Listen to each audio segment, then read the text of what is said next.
Hey everyone, welcome to the VitaCast episode 111. 111. We made it, Kyle. We made it. I don't know what we made it to, but we did it. It's 11-1, Tyler. 11D1. Yep. I We like did it. this 11-1 times. Nice. Well, that beautiful voice you hear, that's Kyle. Kyle Wakeling. What's up, Kyle? Not a whole lot, Tyler. Busy, busy, busy. Oh yeah. So a little bit of this, a little bit of that, never adds up to much. Yeah, I feel ya. Yeah, and I'm Tyler Olthoff. I'm the host of this show, co-host with Kyle, of course. So we talk about the Vita and other random crap. But Kyle, how have you been? It's been a couple days. We're recording a little late. Yeah, we are a little bit late, but that happens. At least it's not late like we were there. Yeah. Um, yeah, I've been not too bad.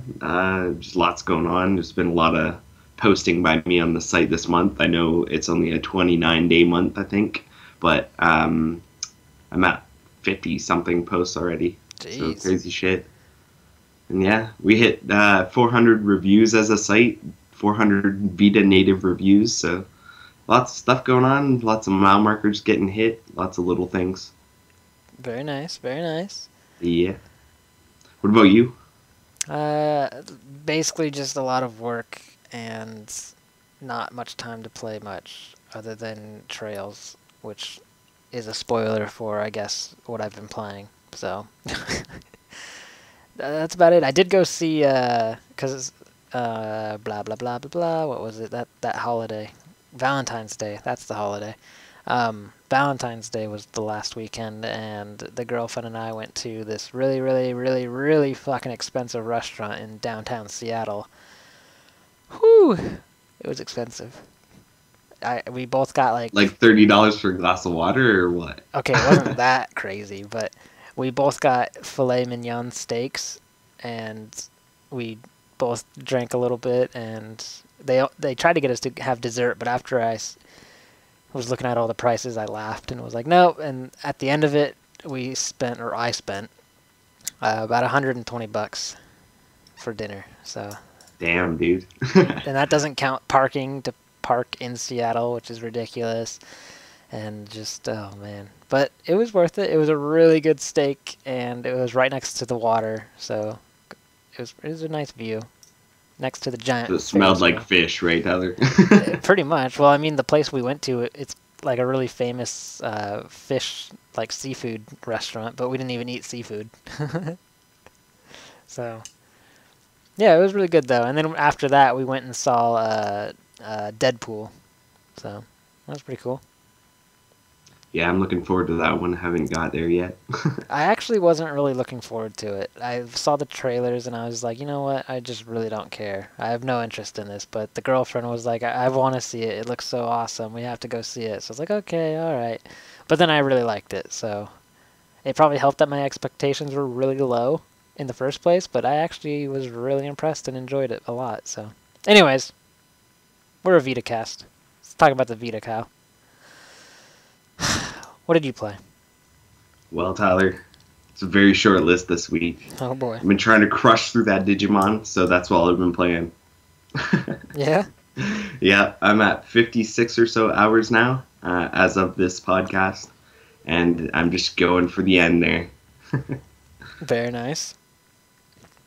Yeah, me and you are like in the same boat right now, other than me taking a million times longer than you, but I've been playing just Trails of Cold Steel. I'm about the same amount of time, 55 hours, I believe, which we got a question on Twitter. I'm just going to go to it now because we're already talking about it, and it's kind of redundant to go right back to it later in the podcast. But we got a question from Jeff on Twitter at prototype0115, and he says, how far are you in Cold Steel? I just started NG+. So you're a lot faster than me, Jeff. I just beat Chapter 5, and I probably pretty early in Chapter 6, but I've put about 55 hours into it, and I highly doubt I will touch New Game Plus. When I'm done with this game, I'm deleting it from my memory card and gonna play some stuff I feel like playing. Not to say a spoiler for my review, but it seems like it's dragging on way too long for me. it's a chore feeling kind of game right now, and that's not a good thing for a game. So, at least in my point of view. So yeah, that's it. That's all I played. Kyle and I are boring, but Well, at least I can say that I'm 56 hours into Digimon, and it doesn't feel like it's dragging at all. that's Like good. I'm pushing through it, so I'm making myself play more than I normally would. But other than that, I'm having a good time with it. So That's good. Well, hopefully I'll be done soon, and then you can look at my thoughts on the site. But in the meantime, we've got some other stuff to read for reviews. We got a couple here, so let's jump into the reviews from last week. And first up, we've got Baseball Riot. This was reviewed by Liam. He gave it a 2.4 out of 5, and he says, quote, "Personally, if I had to choose between the two, I would spend my money on Tennis in the Face. If I was new to the series, as it is the more fun and accessible of the two titles. For returning players, Baseball Riot tries to add new features and attempts to be more difficult, and unfortunately, this is where it loses its appeal. The game tries too hard to add too much in the way of additional features and content and forgets about what made the original the hidden gem I consider it to be." End quote. So it looks like he was left a little underwhelmed, and they tried too much to best their previous entry. I played a little bit of it, and it definitely felt like more Tennis in the Face, but with a baseball theme, but I didn't play very much, enough to get past probably where he's having all these issues or thoughts about it. So, yeah, it just feels like more Tennis in the Face to me. Did you ever play this, Kyle? no, I have not. All right, good talk. There you go. Next review. All right, moving on. Next review is A Boy and His Blob, which was reviewed by Jenny. She gave it a 3.6 out of 5, and she says, quote, "A Boy and His Blob is a beautiful and heartwarming game with a classic 2D platformer feel. The game is not particularly long, and most of the puzzles are not particularly challenging, but its charm and beauty make it a worthwhile experience. The boss fights are fun, and some of the challenge levels will keep you busy for a while. Plus, free hugs." End quote. So, a decent score there. Nothing, outrageous, but it doesn't look like it's something to avoid if you like that kind of game. I don't know. I haven't played it. What about you, Taylor? Yeah, it looks interesting. It's something that I've thought about picking up, but at the moment, it's just not on my list high enough to care. So maybe it's on sale for really, really cheap in the distant future when I'm bored out of my mind and have nothing to play. I'll pick it up. And then you'll be a boy in his discount. That's right.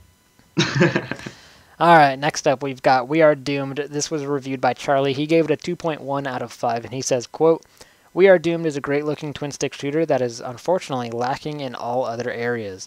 With only 2 similar gameplay modes and 1 solitary weapon, you will find yourself soon becoming tired with this title.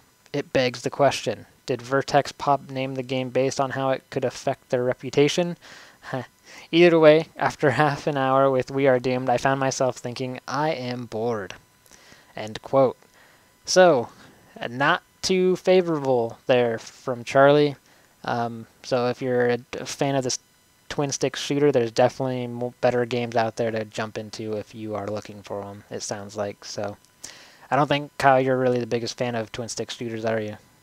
Nope. Yep, so neither am I. So I can't really be much of help here, but I've heard there's better games out there for sure on the Vita. So, yeah. Anyways, there's your reviews. Feel free to check the site and read the full reviews. If any of those games interest you, perhaps there's something else to it that we don't know. But anyways, let's jump into the new releases. We've got one here for North America, and that is Super Blast Deluxe, which is $8.99. Kyle, Europe, what they got? Europe got Knock Knock, and that's £7.99 or €9.99. That's it? Yep. North America and Europe? Yep. One game, different stuff, like singular releases. Neither have been released in the other region. I don't know. It's kind of a weird week. It's a slow week. Normally we've got like 3 random little games going on, but that's interesting. Next week some stuff. Yeah. Yeah. Yeah. You're supposed to say yeah again. Yeah. Yeah. Okay. All right. So yeah, there you go. Those are your new release. Actually, before we get into that, Kyle, Super Blast Deluxe.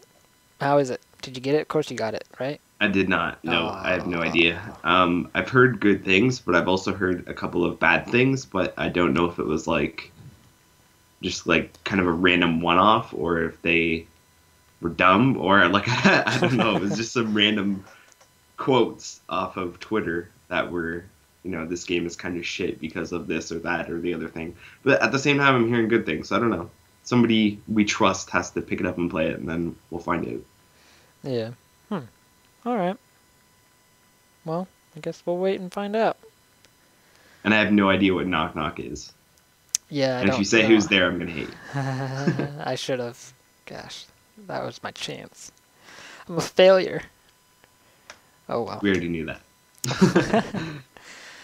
All right, let's get into the news. We've got a little bit here to go through, so let's jump right into it. First up, Bandai Namco recently released some save game import details for the next Gundam Breaker title, revealing details on how to and what you'll get transferred. The importing of save games can apparently be done either from the memory card or from cross-save data, and will allow you to bring your final mobile suit part configuration from Gundam Breaker 2 forward. That said, imported parts will become HG Level 1, and you won't be able to use your mobile suit's weapon during the first mission. But depending on how far you got in Gundam Breaker 2, you'll increase your starting GP as well. Interestingly enough, even if you don't import save data at the start of the game, you can import your final mobile suit parts via the in-game shop. This can only be done a single time, apparently. Gundam Breaker 3 releases March 3rd in Japan. We loved Mike Bithel's newest game. I haven't played it yet, Volume.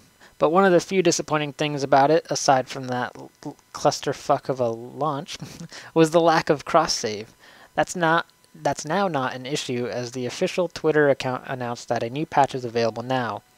@Volume Game tweeted, quote, "Cross-save update for Volume out now for PS4 and Vita in all territories. So back up those 100% unlocks to PlayStation Cloud before resetting," end quote. Have you picked up Volume yet? Charlie reviewed it for us and said, quote, "Volume on Vita is a must-own title for any Metal Gear fans and another top-notch title from Mike Bithell," end quote. Idea Factory International has recently taken to introducing Trillion character Levia, as well as announcing the North American and European release dates. First up, we hear about Levia's Zibolos childhood friend. She holds the crest of envy and chooses to fight to take vengeance against Trillion for harming someone so close to her. Forward when alone. That's a weird thing to say. Forward when alone with Zibolos, but respectful when around others. Okay, never mind, it makes sense. Calling him Great Overlord. She lives up to the crest of envy when she sees her friend talking with anyone else, so watch out. Now for the release date bits. Idea Factory International has confirmed a March 29th North American and April 1st European release for Trillion God of Destruction. Are you ready for an enemy with 1,000,000,000,000 hit points? Kind of. Oh. Anyway, moving on.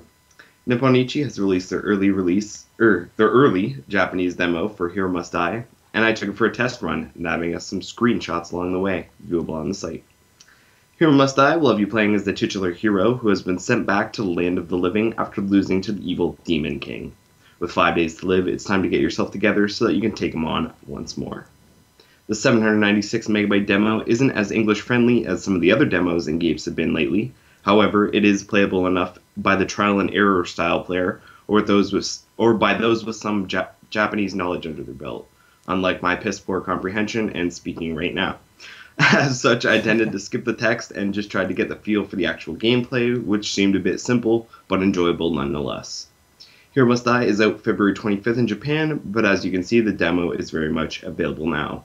In case you're wondering, it works on the PlayStation TV as well. Next up, Koei Tecmo has announced an upcoming update that brings 4-player co-op multiplayer to Attack on Titan. The first major Attack on Titan game update isn't scheduled to hit the Japanese region until March 24th, but when it lands, it'll add 4-player cooperative online multiplayer alongside over 10 other interesting bits, like Titan models to decorate your camp area with.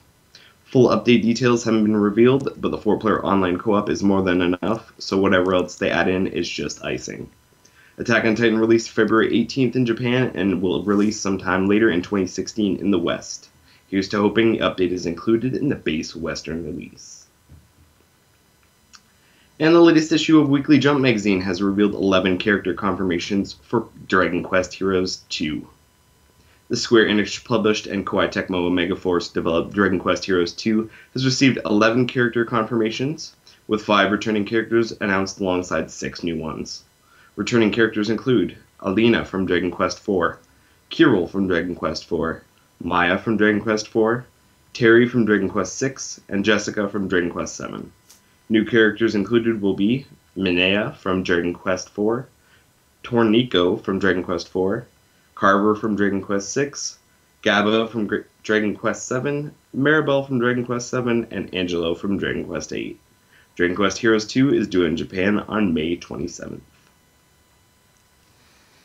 The most recent issue of Jump magazine in Japan has revealed some interesting new details for World of Final Fantasy, including the announcement that some familiar faces will be making an appearance. Squall Lionheart was reconfirmed to appear in the game, but alongside him, another character from Final Fantasy VIII was revealed in the way of Quistis Trep. Also confirmed for the game is the organization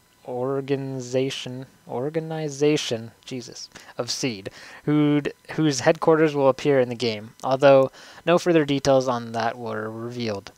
Finally, an entire new character was revealed known as Chocolat, a mysterious woman wearing a chocobo costume, I guess that's chocolate? I don't know, who appears in random places to sell players items. Longtime fans of Final Fantasy will notice a comparison with Chocolina, a character of the same nature who appears in Final Fantasy 13-2. World of Final Fantasy was revealed at E3 2015 and will launch globally sometime in 2016. Marvelous Europe and Xseed have detailed their Senran Kagura Estival vs. DLC and version for plans for release in the West.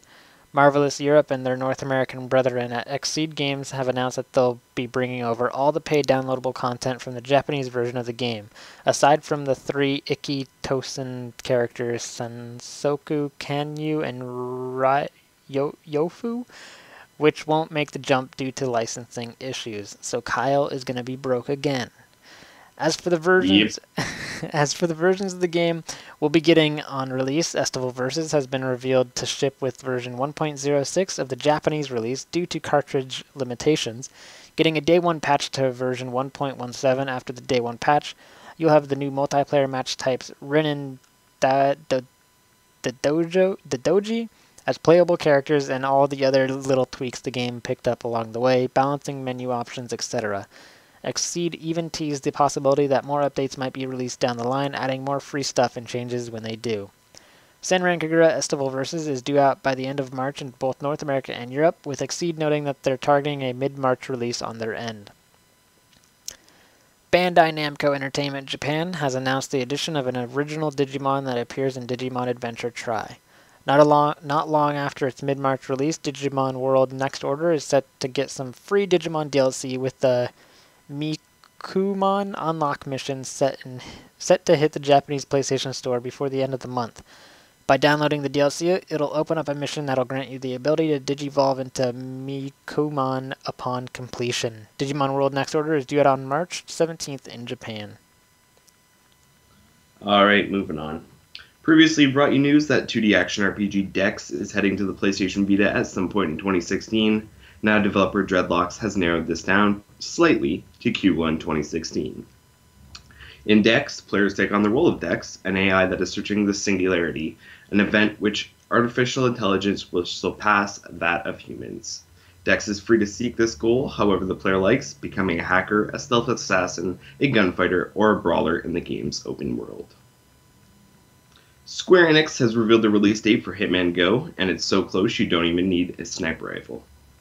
Nicholas Verge has taken to the Square Enix North America blog earlier to reveal some more information about Hitman Go, including detailing some of what we're getting in the enhanced port. Some of what he noted on the blog was covered in our previous post from another source, however there's also some details we haven't quite heard before. Here's the meat of it. Quote, "It's basically the good old Hitman Go you loved on mobile, with updated visuals and all the great content we added onto it, including my personal favorites, the Paris Opera from Blood Money and the St. Petersburg Stakeout mission from Hitman 2 Silent Assassin. End quote. Sounds good, right? There's something for returning players and something for new ones, too. Hitman Go hits North America and Europe on February 23rd. Are you ready to go? For those of you that have yet to buy Duke Nukem 3D Megaton Edition, it looks like your time, like the Duke's bubblegum, is all out. On December 31st, the rights to Duke Nukem series changed hands from 3D Realms to Gearbox Software, and this all led to Duke Nukem digital games disappearing from any stores that they were being sold on. Duke Nukem 3D Megaton Edition was the only survivor, but now looks like its time is up as well, as the game is no longer on sale in the US PlayStation Store. It still shows, but you cannot purchase it. A statement from the game's publisher, Devolver Digital, reads as follows. Quote, Devolver Digital's distribution agreement for Duke Nukem 3D Megaton Edition has ended and the game is no longer for sale. All current owners get to keep the game, but the title will no longer be available for purchase through the PlayStation Network, Steam, Humble Store, and other authorized digital distributors and Steam key vendors. Following the end of our distribution agreement of Duke Nukem 3D Megaton Edition, Gearbox Software will take over publishing rights of the title. End quote. At the time of writing, it appears that the game is still available to buy on European PlayStation Store, but no doubt that it will soon be made unavailable there as well. If you want to pick it up, but haven't, then be sure to buy it as soon as possible. If you already own the game, however, you'll still be able to download the title from your download list on the store, so don't worry if it's not on your Vita right now. Alright, next up. Marvelous Inc. has just released a demo for the upcoming Beat 'em Up Uppers, and I took it for Kyle must have taken it for a test run, so we could all have a better look. Clocking in at a cool 378 megabytes, the Japanese demo for Uppers is a pretty painless download, and despite his limited language skills, was also a pretty painless play, aside from skipping the dialogue and fumbling through some controls. The game features a fairly basic combat system mapped to the PlayStation symbol buttons, with the triggers augmenting them for defense, and the D-pad invoking abilities like character swapping or power-ups. There are locations to visit, girls to talk to, and visual novel-style scenes with Japanese voiceover. Fights are set up like missions, and power-ups are delivered via a slot machine system and or by earning them fighting. The Uppers demo is available now and is PlayStation TV compatible if you're wondering, but the actual game won't be out till April 21st in Japan. What a tease. For those of you excited for Square Enix's upcoming JRPG Ikni to Yuki no Setsuna, early reports from Japan are claiming the game is having a few issues with performance. Many Japanese gamers who've managed to snag an early copy of the game have uploaded footage of the game in action. However, it seems as though the game is suffering from lengthy load times on the PlayStation Vita. Players are claiming that the game can take anywhere between 10 to 12 seconds to load between villages and the world map, with the PlayStation 4 version taking around 2 to 3 seconds. Is this something that would put you off? We've yet to hear an official word from Square Enix on the matter, but hopefully there'll be a patch on the way to speed things up. And next up, Sony Computer Entertainment Japan have revealed that they will be bringing 2 new limited quantity starter packs to the market for PlayStation Vita, giving new owners of the handheld a quicker way to get everything they need.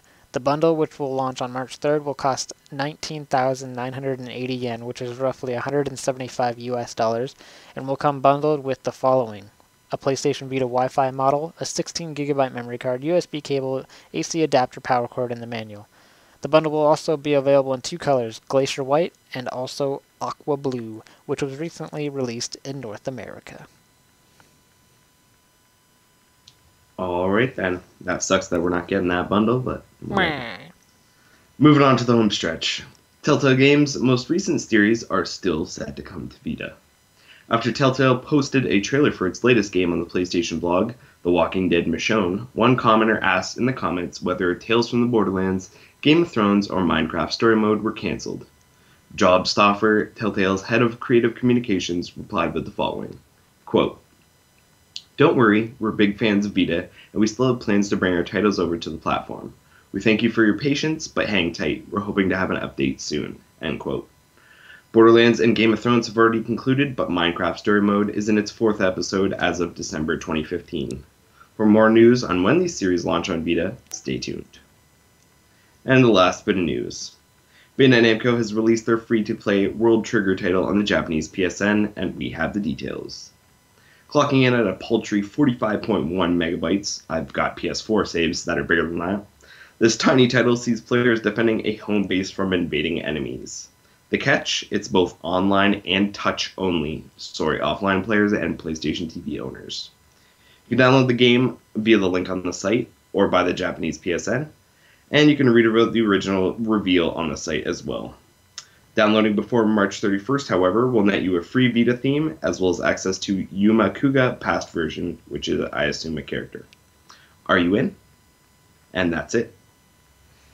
That's the news. That is the news, Tyler. Yay. All right. Let's go to talking points. As usual, you know where we're going. Announced release games we're looking forward to from the week. So what are that nice little list there? It looks good to you, Tyler. All right. So World of Final Fantasy. I am so excited for that.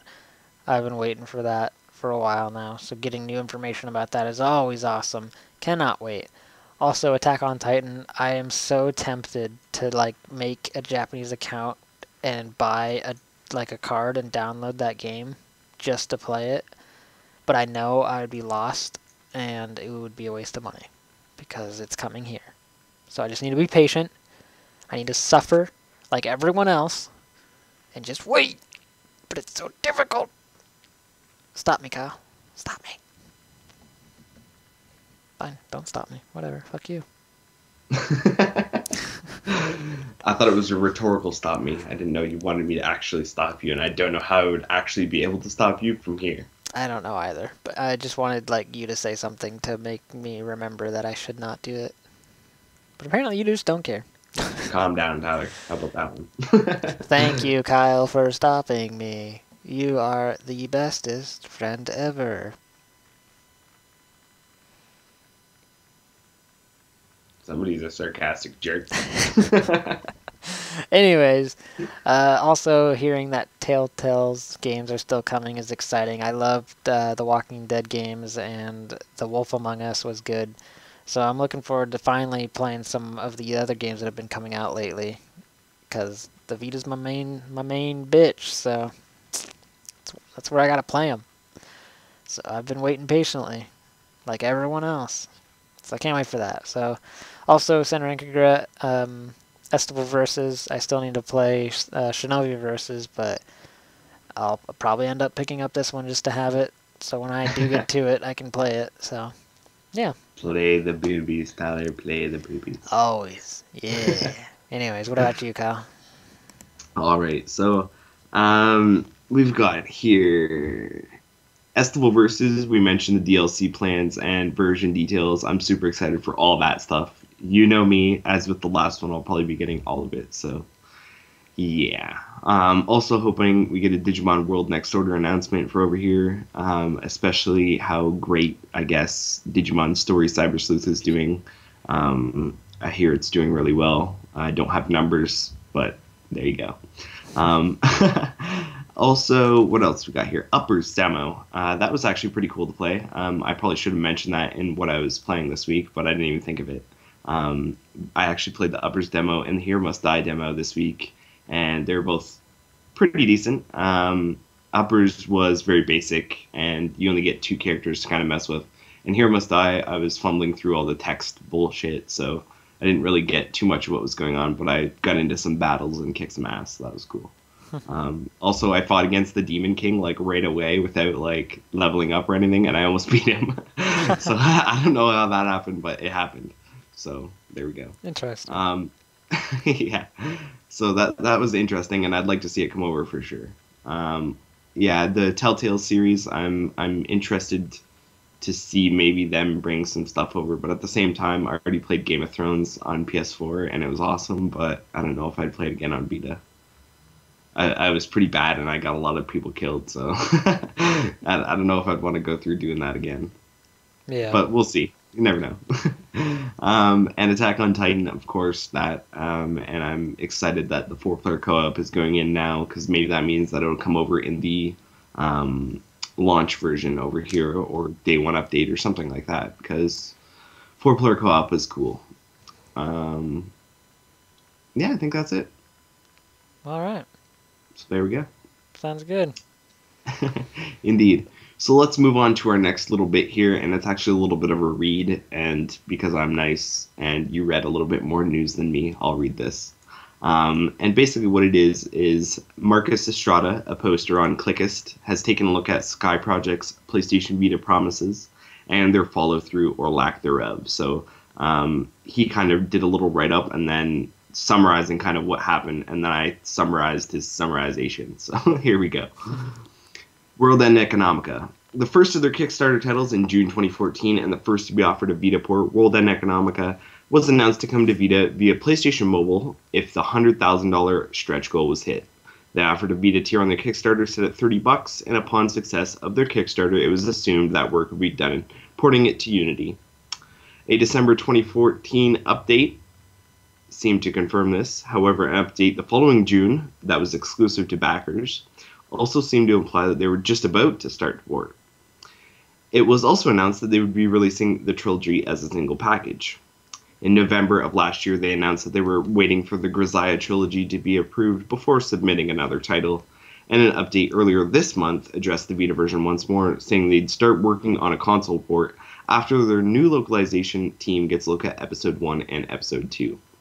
I'm sure we're all with Marcus at this point and wondering what the hell is going on, and that's as far as this one has gotten. Moving on. Fallout Milestone 1 Director's Cut. With a Vita stretch goal set at $30,000, Fallout Milestone 1 Director's Cut took over 3 weeks to hit its mark, despite the initial goal for localizing being hit almost immediately. A Vita tier was set at $10, and the game was said to be coming via PlayStation Mobile again. The idea was promising, and people seemed excited. Well, months pass, and through around 10 updates, we hear no word on the Vita version. That is until the eve of the game's initial launch for the base goal PC platform. That night, Sky Project founder Raymond Kian took to sharing the fact that the process of porting to Unity was underway and they were seeking PSN certification. This was the first time they announced they would be moving away from PlayStation Mobile. In July 2015, they announced that they were pursuing 2 avenues of approach, one being to port the game to Unity, and the other being to bring their usual PC game engine, Ren'Py, to the Vita in order to simplify most porting in the future. Unlike World End Economica, Fallout Milestone 1 Director's Cut would benefit from this, and they seem to have a plan, or 2.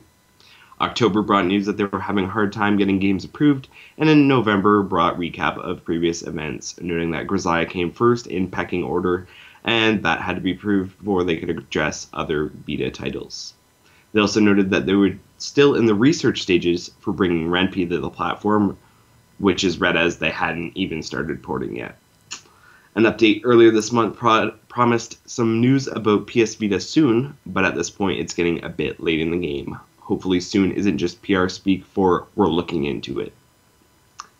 The third game up is the Grisaya trilogy, and this is the one that seemed to get most of the attention. With its campaign launched on December 16th and funded on the Vita level by the 18th, despite it being $240,000, it's clear that the Grisaya trilogy was both the most popular and the highest profit Sakai Project would be attempting to bring. I say attempting because they note that it was pending Sony approval, adding a $1 waiting for information tier instead of an official Vita one. Once the game was approved, they planned to add another tier that people could upgrade to. Interesting, right? Well, a few days before the campaign ended, Sony asked Sakai Project to reapply for PlayStation Network approval. They did, and kept taking $1 pledges, the approval hitting just over a year ago, as of this post on February 7th, 2015. Despite approval for PSN developer status, however, they noted later in the month that the Grisaya trilogy wasn't approved for PSN release, and they were only beginning to explore the porting process. The time for locking down the backer kit soon came and went, and no upgrade tier was offered to Vita hopefuls. People wondered what the hell was going on. At the end of May, Sakai Project announced that they would be porting the game to Unity if they could get approval. The start of October brought an announcement that they had cleared most of the obstacles on getting it to the platform, and November gave us a small announcement regarding getting their papers in order with Sony. December brought the last significant bit of news, however, as they announced they were working on a vertical slice, a working gameplay sample, for the Grisaya trilogy in order to get approval. They reaffirmed that they were working on that vertical slice in late January, and we're still waiting to hear more. And the last title, Root Double Before Crime After Days Extended Edition. Now this one was announced with no PlayStation Vita version planned, but was given the Vita promise after the fact, even despite all the issues they had with the other 3 games that they've announced ports for. Fans asked, and Sakai Project caved in the matter, adding a $225 tier for Vita hopefuls, dropping it to a less outrageous $50 when people complained and their funding seemed in trouble. The game currently has Eventually as its projected release date, and being that it's got 3 barely started ports ahead of it, we know Sakai Project doesn't care much about order. That's a pretty fair assessment of the situation. So as it is, it seems that Sakai Project has promised 3 games of their own volition, and 1 due at least partly to user appeal, none of which are likely to hit the platform anytime soon. The 3 they came out with on their own were all 2014 Kickstarters and have all since been released on their base platforms. None of them are even past the vertical slice initial approval phase on Vita, and most seem to not have even been started aside from research. I wonder if anyone's taking bets on release dates, because I think I'd like to put some cash on 2020. What about you, Tyler? What are you thinking on this? Yeah, that's it's interesting. Let me actually open it up, though. Before I just start making random blabberdops. Blabberdots. Yeah, that's weird. That feels like a long time to wait. Well, it's just really funny because they all came out with some sort of, promise for Vita, whether it was, we're looking into it or whatever, and took money for Vita versions, be it $1 or $225, and we've not even seen them get past the actually getting the game approved for the PSN stage, which all you need is a vertical slice, like a piece of working game that you can show off. Yeah, that kind of seems a bit shady. Yeah, it's kind of weird because, Sakai Project isn't just some, jack-in-the-box, come-out-of-nowhere guys. They've been around for a couple years now, and they've been doing English translations of games, visual novels from Japan. I don't know if they've done other regions, but I know they've done Japanese ones. And now they've kind of started making Vita promises, and we're getting nowhere with that. So, I don't know. We've had Non-Skippo tweet into us quite a few times about Sakai Project stuff and kind of what's going on and updates on it and whether we think, stuff's going to happen. And really, at this point, it's looking pretty bad. Yeah. I'm glad I haven't put money into it, but I definitely feel bad for anyone that has been. We should definitely have some people reach out to us and let us know what they think if you're a supporter of this. I'm sure Non-Skippo will throw some stuff at us very soon. So, yeah, it's very interesting, very weird, and very sad to hear. But hopefully they will figure this out and we won't have to worry for long. I hope so, because that's some crazy stuff going on. Yeah. Well, all right. Next thing, Kyle, what do we got? Unless you wanted to add some stuff to that. No, I think that's pretty good. Most of it was a little bit tainted with my opinion as it was written there, but yeah. Yeah, it's they're promising a lot. It's been now over a year, for every single one of those games, because they were all announced up to December 2014. So the whole of 2015 came and went without them even getting a vertical slice or something approved properly. And it's just kind of getting crazy. I know they've changed all these games from PlayStation Mobile projected, release to PSN, and they've done other things. But you would expect them at this point to have something, at least be approved for release on PSN or something. Because it's been a while, and I'm sure those people, especially the ones that put in that $225, be wondering what the fuck is going on right about now. Yeah. Yeah. Well, we'll wait and see, I guess. Yeah, that's pretty much all we can do. Yeah. But anyway, moving on. The other thing that we kind of have here to talk about in Talking Points is the PlayStation Store top downloads for January 2016. I just read all that shit, so you can read this, Tyler. No! Just kidding. All right. So, the top downloads for January, North America. Let's go right through it. Number 1, we've got Persona 4 Golden, 2, Bastion, 3, Minecraft, 4 is Tearaway, 5 is Danganronpa 2, Goodbye Despair, 6 is Danganronpa Trigger Happy Havoc, 7 is Terraria, 8 is Steins Gate, 9 is Final Fantasy XX2 HD Remaster, and in the 10th spot we've got Don't Starve Giant Edition. In Europe, they've moved to a top 10, which is nice because I don't feel like reading 25 games, so Yeah. that's good. Anyways, we've got first place Assassin's Creed 3 Liberations, second place is Mortal Kombat, 3 is Minecraft, 4 is Rayman Origins, 5 is Street Fighter X Tekken, 6th is Persona 4 Golden, 7 is Sword Art Online Lost Song, 8th is Hotline Miami, 9 is Dead Nation, and in the 10th spot we've got WRC 5 FIA World Rally Championship. So Kyle, what pops in your mind? Well, first of all, what the hell is Assassin's Creed 3 Liberation doing at the top of Europe's list?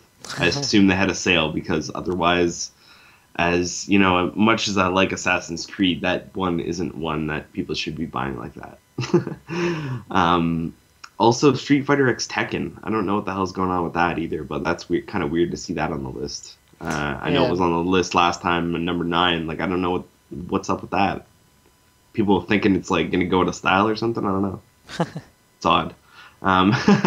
Anyway, Final Fantasy XX2 HD Remaster. I'm guessing that one must have been a sale in North America too, because that's kind of a weird one to pop back onto that list. I know Steins Gate was on sale in January because I bought it in January, so yeah. All I don't know.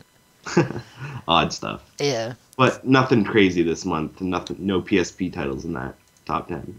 Yeah, is this the first time that Sword Art Online hasn't been on the North American list? I don't think it's the first time, but it's the first time in a long while. Yes.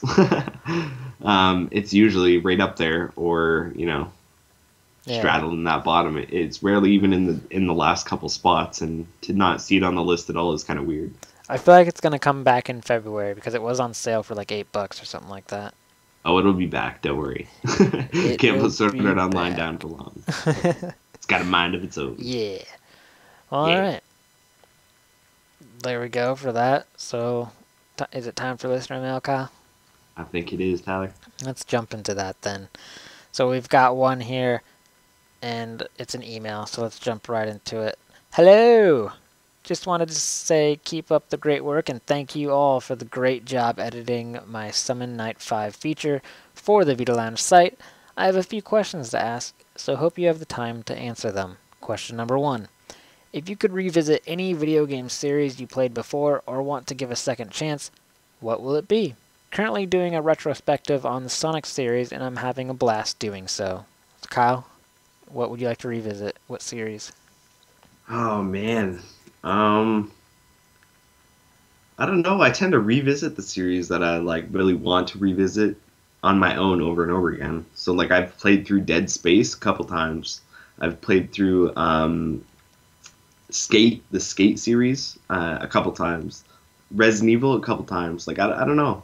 It's hard to pick something out that's I don't know, recent. I guess something that I would want to kind of give a second chance, because I kind of started going back to do it all and then didn't really, is From Software's kind of Dark Souls Bloodborne games. So I played Bloodborne and I was like, yeah, this is awesome. And then I bought Demon's Souls for $5 on a flash sale, and I played probably an hour and a half of it, and then I was like, meh, I'll just play something else, and I haven't gone back. So I'd like to go back and do that one. I don't know if I'd finish it, but I'd try more. And I'd like to try the Dark Souls ones from that kind of series. So yeah, that's just kind of something I can think of. What about you, Tyler? I have no idea. I haven't really thought of going back to play anything lately, just because I've been so busy with trying to play things that are coming out now.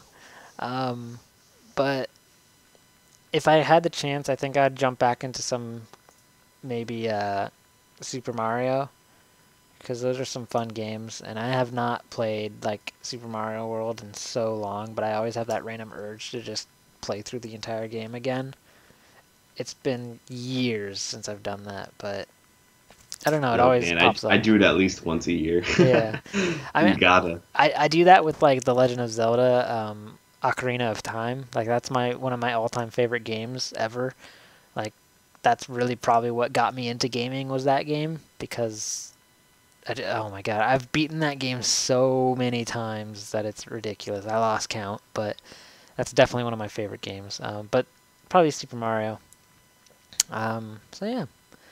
Next up, he says, what localization announcements are you guys looking forward to the most? A lot is coming out in 2016, but a few games are up in the air for localization. Personally, I hope for Neptunia vs. Sega Hard Girls and Hero Must Die to get localized this year or in 2017. Thank you for your time and have a great day. RK128. Kyle? Alright, now, I don't know if this is my brain fucking up or what, but I seem to remember something about Neptunia versus Sega Hard Girls coming over. Am I alone on that, Tyler, or do you remember that too? I don't, actually. I know there's that one, that zombie one, right? Yeah, I thought they were both announced as coming over.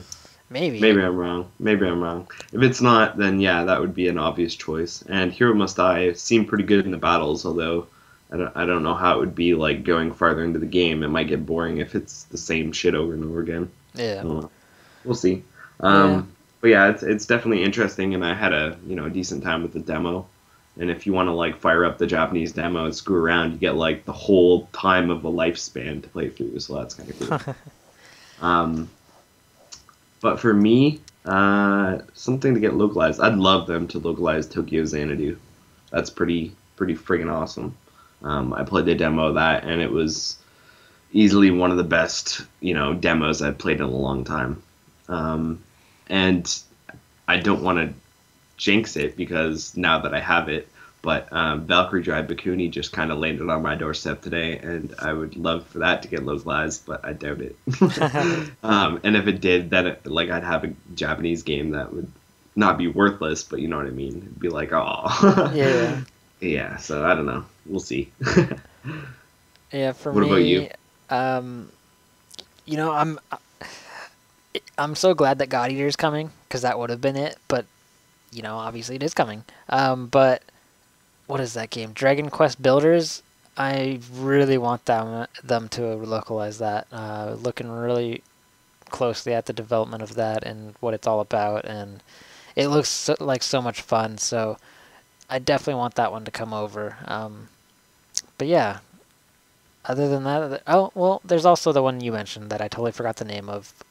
Tokyo Xanadu, I believe, was what you said. Yeah. Yep. Yeah, that one. I would love for that one to also be localized. So yeah, there's a few games that I see, but I think that's about it for me. I'm sure there's something else I'm missing, but Oh yeah. man, I could go through probably 40 games that I want to come over, but those are the top ones. Yeah, for sure. Well, all right.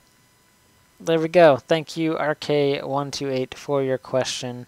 It's time to go to check this out. Kyle, what are we going to check out? You've got a list here. Jesus. All right, so I'm kind of cheating. I just copied the what's on sale list from the North America, although I'm not going to read the whole thing. So here's the deal. Both Persona 4 Persona 4 Golden, and Persona 4 Dancing All Night are on sale, heavy sale. Persona 4 Dancing All Night is $29.99, down from $49.99. And Persona 4 Golden, if for some reason you don't have it, which you should, or if you want digital version because you're awesome and that's the way it is, and there's a train, then you should grab it because it's $9.89 down from $29.99. So a $20 deal on both of those. I guess Persona 4 Dancing is awesome. Tyler has been telling me to get it. I don't know, but we'll go by what people said and that train. And and I know Persona 4 Golden is awesome, so you should definitely get that. Yeah, So Dancing All Night's fun. I platinumed that game. It's a really good game. If you're looking for a pretty simple platinum, it's also a pretty simple platinum. You just have to beat the game at least. But yeah, some good. Check these out and really good prices.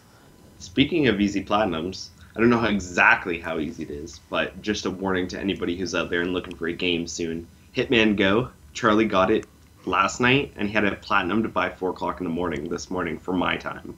Jeez. So if you want a quick platinum, looks like Hitman Go for Vita is one, and February 23rd, both regions. There you go. All right. So there you go. Check those out. Buy some new games. They're on sale for steals. Let's get out of here, Kyle. Sounds like a plan. All right. If you got listener mail or comments, contact us via media services at thevitalounge.net.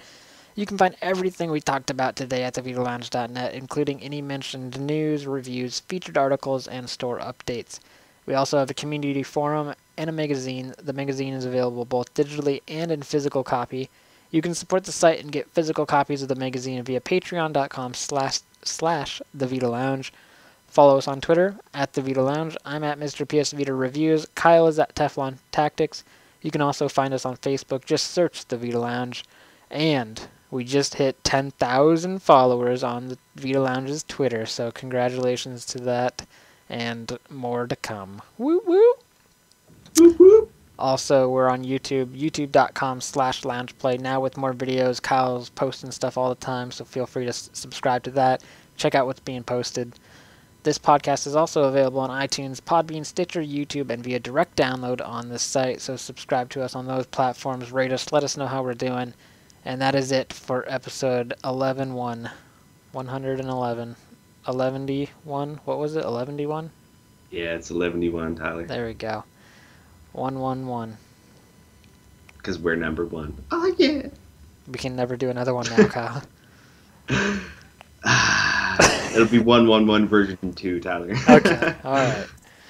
Let's get out of here. Bye-bye.